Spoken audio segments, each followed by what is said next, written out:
చూడండి, ఏ రాజును చూసినా బహుశా ఎంతకాలం పరిపాలన చేస్తారు? 5 ఏళ్ళు, అంతే కదా. మన భారతీయ విధానాల ప్రకారం 5 సంవత్సరాలు పరిపాలన చేస్తాడు.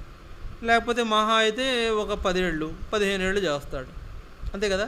కొన్ని కొంతమంది రాజులను చూసుకుందాం, వాళ్ళ లైఫ్ ఎంత?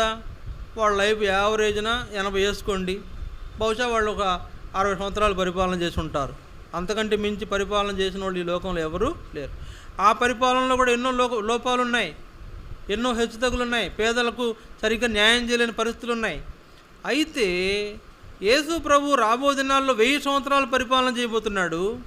1000 సంవత్సరాలు ఆయన ఈ లోకంలో సింహాసనంలో కూర్చుని ఈ భూమిని పరిపాలించబోతున్నాడు. ఆయన అందుకే రాజులకు రాజు, రాజులందరికీ పైన ఉండేటువంటి రాజు. 1000 సంవత్సరాలు ఈ పరిపాలనలో ఆయన ఏ పరిపాలన చేస్తాడంట? నీతి పరిపాలన చేస్తాడు. ఎక్కడ ఏ విధమైనటువంటి